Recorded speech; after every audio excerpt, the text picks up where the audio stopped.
Hola, buenas tardes. Hoy voy a hablar de la medición del software.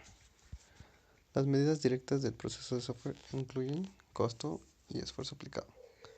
Las medidas directas del producto incluyen líneas de código, que son LOC en inglés, Lines of Code producidas, rapidez de ejecución, tamaño de memoria y defectos reportados sobre cierto espacio de tiempo. Las medidas indirectas del producto incluyen funcionalidad, calidad, complejidad, eficiencia, capacidad de mantenimiento y entre muchas otras. El dominio de la métrica de software se dividió en métricas de proceso, proyecto y producto. Pero, ¿cómo combina una organización las métricas que vienen de diferentes individuos o de proyectos? Se explican con las siguientes métricas. La siguiente es las métricas orientadas a tamaño. En estas, las métricas de software orientadas a tamaño se derivan a normalizar las medidas de calidad y o productividad para considerar el tamaño del software que se produjo. Si una organización de software mantiene registros simples, se puede crear una tabla de medidas orientadas a tamaño, con la finalidad de desarrollar métricas que pueden asimilarse con métricas similares de otros proyectos.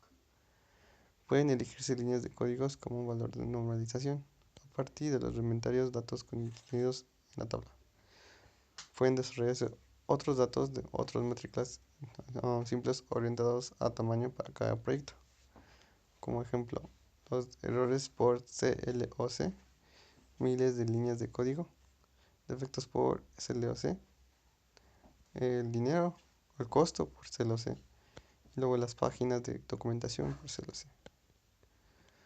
Las siguientes métricas son las orientadas a función, donde se usan una medida donde la métrica es una medida de la funcionalidad entregada por la aplicación como un valor de la normalización. La métrica orientada a función de mayor uso es el punto de función, PF. El cálculo de punto de función se basa en características del dominio y de la complejidad de la información de software. En el siguiente capítulo es la reconciliación de métricas LOC y PF. La relación entre líneas de código y puntos de función depende del lenguaje de programación que se usa para implementar el software y la calidad de diseño.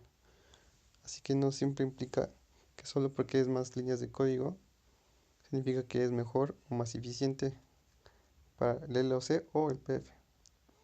En el contexto de las métricas del proceso y del proyecto, la preocupación debe estar centrada principalmente en la productividad y la calidad, como medidas de salida de desarrollo del software como función del esfuerzo, y el tiempo aplicados y medidas de aptitud para el uso de los productos operativos que se producen.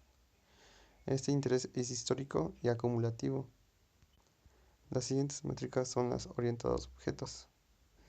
En algunos casos donde los orientados por LOC o por PF no son lo suficientemente específicos o minuciosos, usamos los orientados a objetos que usamos como por ejemplo ciertas reglas, normas, como por ejemplo el número de guiones de escenario, donde un guión de escenario es un análogo a los casos de uso, es la interacción entre el usuario y la aplicación, las relaciones entre las medidas orientadas a objetos y las medidas del proyecto. Proporcionarán métricas que pueden auxiliar en la estimación del proyecto. En las métricas orientadas de caso de uso, los casos de uso se usan ampliamente como un método para describir los requerimientos a nivel de cliente o empresarial, que implican características y funciones del software. El caso de uso se define desde el principio del proceso del software, lo que permite emplearlo para la estimación desde hace mucho antes de iniciar las actividades significativas de la construcción. Los casos de uso se describen las funciones y características visibles para el usuario, que son requisitos básicos para un sistema. Se sugiere usar puntos de caso de uso como un mecanismo para estimar el esfuerzo del proyecto y otras características. Otra métrica son de proyectos de web app. El objetivo de los proyectos web app es entregar al usuario final una combinación de contenido y funcionalidad que se puede medir, como por ejemplo con el número de páginas estáticas, número de páginas web dinámicas, número de vínculos de páginas internos, que con esto se puede medir correctamente el esfuerzo y tiempo uh, que se metió en un esfuerzo en un proyecto para crearlo. Similares métricas web apps pueden calcularse y correlacionarse con medidas de proyecto, como el esfuerzo empleado, errores, defectos descubiertos y modelos o páginas de documentación. Conforme crece la base de datos, después de completar algunos proyectos, las relaciones entre las medidas de web app y las medidas de proyecto proporcionarán indicadores que pueden auxiliar en la estimación del proyecto. Eso es todo. Gracias.